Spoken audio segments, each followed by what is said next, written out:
महावीर भी लेटते हुए अनुपश्यना करते होंगे, पर महावीर के लिए केवल बैठी हुई प्रतिमाएं ही दिखाई जाती हैं, अर्थात महावीर को संपूर्णतः अप्रमत्त दिखाया जाता है, जबकि महावीर भी लेटे होंगे, वो भी चले होंगे, उन्होंने भी कुछ ना कुछ खाया पिया होगा, उन्होंने भी मलमूत्र का त्याग किया होगा।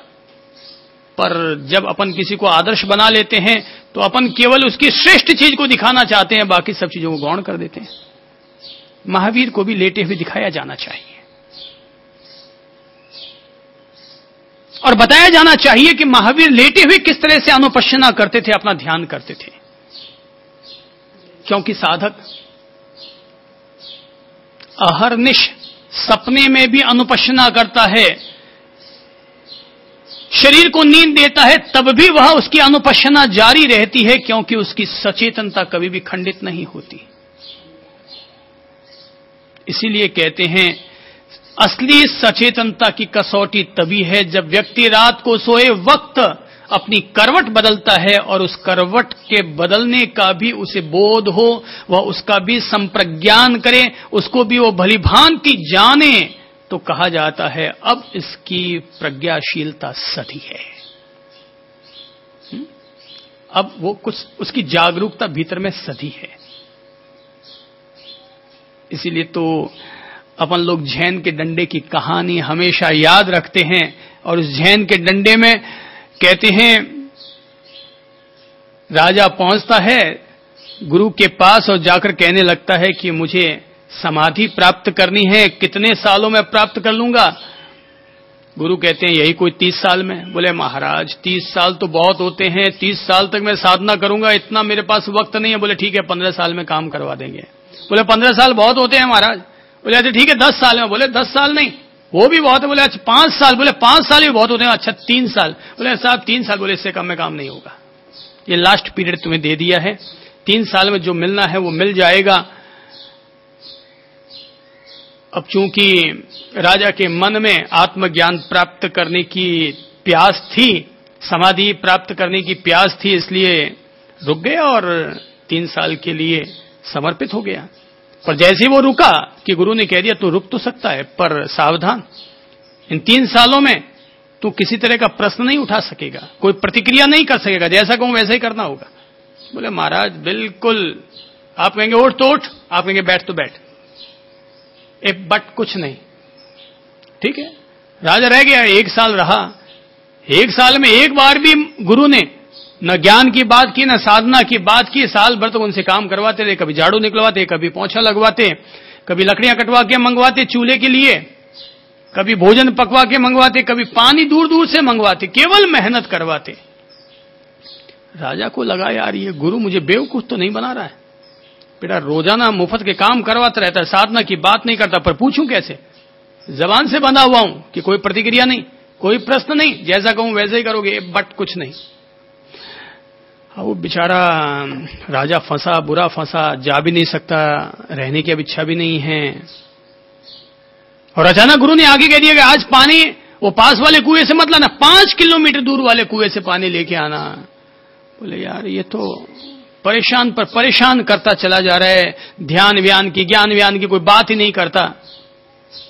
पर अब क्या करे, गुरु का आदेश था, जबान से बंधा हुआ था, गया 5 किलोमीटर तक भी। और जैसे ही वो पानी लेकर के आया, कि पानी लेकर आकर के उसने रखा ही था कि तभी उसके पीछे से एक डंडा आके पड़ा। बोले क्या हुआ गुरुजी? पानी ठीक लाया ना? हाँ ठीक है रखते हैं। बोले यार एक तो 5 किलोमीटर दूर से जाके पानी लेके आया, ऊपर से एक डंडा और खाने को मिला पीठ पर, ये कौन सी साधना हुई? ये कौन से समाधि का रास्ता हुआ? ये आत्मज्ञान प्राप्त करने का कौन सा तरीका हो गया? अब तक तो केवल काया से ही सताते थे, अब तो डंडे भी पड़ने लग गए। कहते हैं झैन का ये डंडा, मशहूर कहानी है ये झैन का डंडा। अपन लोगों ने इस कहानी का खूब आनंद लिया हुआ है, और ये झैन का डंडा वाली कहानी बताती है कि डंडा पड़ा, एक दिन डंडा पड़ा, दूसरे दिन फिर डंडा पड़ा, इसी तरह से डंडे पर डंडे पड़ते चले गए। राजा परेशान हो गया कि ये रोज डंडे खाने, राज्य में रहता तो डंडा खाना तो दूर की बात, कोई अंगुली उठा देता तो उसकी अंगुली काट दी जाती है, और ये गुरु बेटा ऐसा है कि डंडे पर डंडे टिकाता चला जा रहा है। एक दिन उसने देखा गुरु ने कि जैसे वो डंडा मारने गया कि अचानक उसने पीछे से पकड़ लिया। तो जैसे ही पीछे से पकड़ा कि गुरु मुस्कुराए, ओ तो ठीक है। तो अब तक तो झाड़ू निकालते थे, तब तक डंडा पड़ता था। अब धीरे धीरे तो हालत ये हो गई कि खाना बनाने के लिए राजा बैठता तो पीछे से आगे डंडा पड़ता। तो धीरे धीरे जागरूकता सधती चली गई। गुरुजी अब पीछे से डंडा मार ही नहीं पाते, उससे पहले वो डंडा पकड़ लेता। हालत गंभीर होती चली गई। एक दिन राजा सोया हुआ था रात को, और अचानक आधी रात के समय आकर के जोर का एक डंडा पड़ा और वो चौंके। राजा साहेब बोले, यार ये तो न दिन में जीने देता है और न रात को सोने देता है, हालत इसने पतली कर डाली है। धीरे धीरे रात को भी यूं डंडे पड़ते रहे। एक दिन जैसे ही गुरु महाराज डंडा लेकर अंदर घुसे रात को टिकाने के लिए, कि उनकी पदचाप, उसकी आहट मात्र से ही राजा जग गया, उठकर बैठा हो गया। गुरुजी डंडा न मार पाए, एक दिन भी न मार पाए, दूसरे दिन भी न मार पाए, तीसरे दिन भी न मार पाए, 7 दिन हो गए, पर 7 में से एक भी दिन न मार पाए। तो गुरु ने उसकी पीठ थपथपाते हुए कहा, धन्य है तुम्हें, तुम समाधि के रास्ते को उपलब्ध हो गए, तुमने आत्मज्ञान का मूल तत्व अर्जित कर लिया। राजा ने कहा, यार कौन सा अर्जित कर लिया, कोई ज्ञान ध्यान बात भी कुछ नहीं हुई भगवान, और आप कहते हैं मूल तत्व अर्जित कर लिया। तो क्या यही सब डंडे खाना ही क्या समाधि का द्वार था क्या? क्या डंडे खाना ही समाधि का द्वार था क्या? बोले, हां बेटा, सचेतनता को साधना ही समाधि का द्वार था। और तुमने पहले अपनी काया को तपाया, काया से मेहनत की, तुम आतापी बने, तुम्हारे भीतर जो ललक पैदा हो गई अपने भीतर, तो तुम्हारी स्मृति तुम्हारे साधना के प्रति कायम हो गई। और अब जब तुम डंडे मैंने मारने शुरू किए तो तुम डंडे को भी, आखिर ये स्थिति आ गई कि मैं डंडा नहीं मार पाता था, अर्थात तुम मेरे डंडे के प्रति इतनी सचेतन और सावचेत हो गए, इतनी कॉन्शियसनेस तुम्हारे भीतर सद गई। ये आतापी, स्मृतिमान और संप्रज्ञाशील होना ही, इन 3 तत्वों को साधना ही समाधि का द्वार है। इन 3 तत्वों को साधना ही समाधि का द्वार है। तो याद रखो 5 बातें समाधि के लिए, साधना के लिए केवल 5 बातें चाहिए। नंबर 1, प्रखर अनुपश्यना, प्रखर अनुपश्यना। नंबर 2, आतापी हो जाना। नंबर 3, संप्रज्ञाशील होना, अर्थात प्रत्यक्ष अनुभूति को उसके साथ जोड़ना। नंबर 4, सचेतन स्मृतिमान होना। और नंबर 5, राग द्वेष से मुक्त होकर के साधना करना। क्या? राग द्वेष से मुक्त होकर के साधना करना। ये 5 बातें साधनी है, बाकी ध्यान और साधना अपने आप होगा। साधना करनी नहीं पड़ती, साधना अपने आप होती है। हम तो इन 5 चीजों को साध रहे हैं, परिणाम अपने आप आएगा। मुक्ति अपने आप हमें उपलब्ध होगी। मुक्ति को खींच कर नहीं बुलाया जा सकता, जल्दबाजी करके मुक्ति को नहीं पाया जा सकता। उतावला सो बावला, उतावले होकर के मुक्ति को नहीं पाया जा सकता। वो तो फूल अपने आप खिलता है, मुक्ति का फूल तो अपने आप खिलता है। हमें केवल क्या करना होता है? इन 5 बातों को साधना होता है। इन 5 बातों को हमें साधना होता है। अनुपश्यना पूरी करो, तन्मयता से करो, आतापी बनो, संप्रज्ञाशील बनो, सचेतन बनो, और राग द्वेष से मुक्त होकर के साधना करो। ये 5 चीजें अगर हमारे साथ रहेगी तो भगवान ने ये जो ईरिया पथ पर्व कहा, ईरिया पथ की जो साधना कही, वो साधना हमारे लिए धन्य और सार्थक हो जाएगी।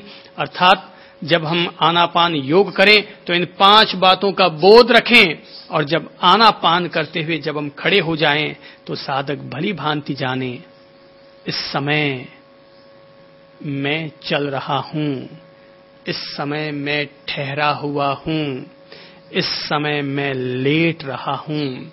काया की होने वाली ये 4 हरकतें, ये 4 गतिविधियां ही ईरिया पथ है। और इस एरिया पथ को साधना, इसके लिए ही बुद्ध ने एक मार्ग दिया था कि हम चलते हुए भी कैसे ध्यान कर सकें। तो इसके लिए उन्होंने शब्द दिया खास तौर पर, और वो है विपश्यना चंक्रमण। चंक्रमण यानी चलना।